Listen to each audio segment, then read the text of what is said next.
100 கோடி ஆண்டுகளுக்கு முன்பு கடலில் வாழ்ந்த உயிரினங்களின் எச்சங்களிலிருந்து உருவானது. பாறைகளுக்கு கீழே புதைந்து அதிகப்படியான ஹீட்டும் பிரஷரும் அவற்றை ஹைட்ரோகார்பன் மாலிக்யூல்ஸாக மாற்றியது. அவைதான் நாம் இன்று பூமியின் அடியிலிருந்து ட்ரில் செய்து எடுக்கும் க்ரூட் ஆயில். ஜியாலஜிஸ்ட் சைஸ்மிக் வேவ்ஸை பயன்படுத்தி பூமிக்கு அடியில் இருக்கும் ஆயில் ரிசர்வர்களை கண்டுபிடிக்கிறார்கள். அதன் பிறகு பல கிலோமீட்டர் ஆழத்திற்கு ட்ரில் செய்கிறார்கள். சில இடங்களில் பிரஷர் குறைவாக இருந்தால் வாட்டர் அல்லது கேஸ் இன்ஜெக்ட் செய்து ஆயிலை மேலே தள்ளுவார்கள். இதை என்ஹான்ஸ்ட் ரெக்கவரி என்று சொல்கிறோம். அந்த க்ரூட் ஆயில் பைப்லைன் மற்றும் டேங்கர் மூலம் ஆயில் ரிஃபைனரிக்கு கொண்டு செல்லப்படுகிறது.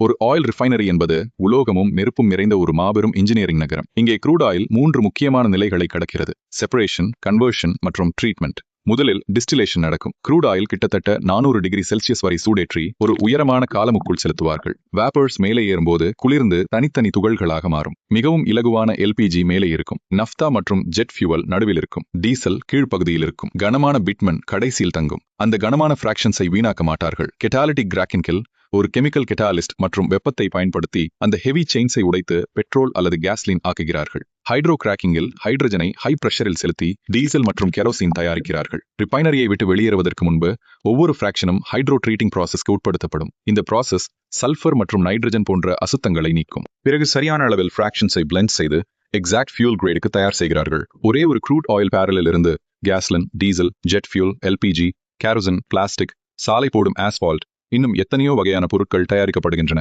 நவீன உலகின் ஒவ்வொரு மூலையும் இந்த ஒரு லிக்விடால் தான் இயங்குகிறது.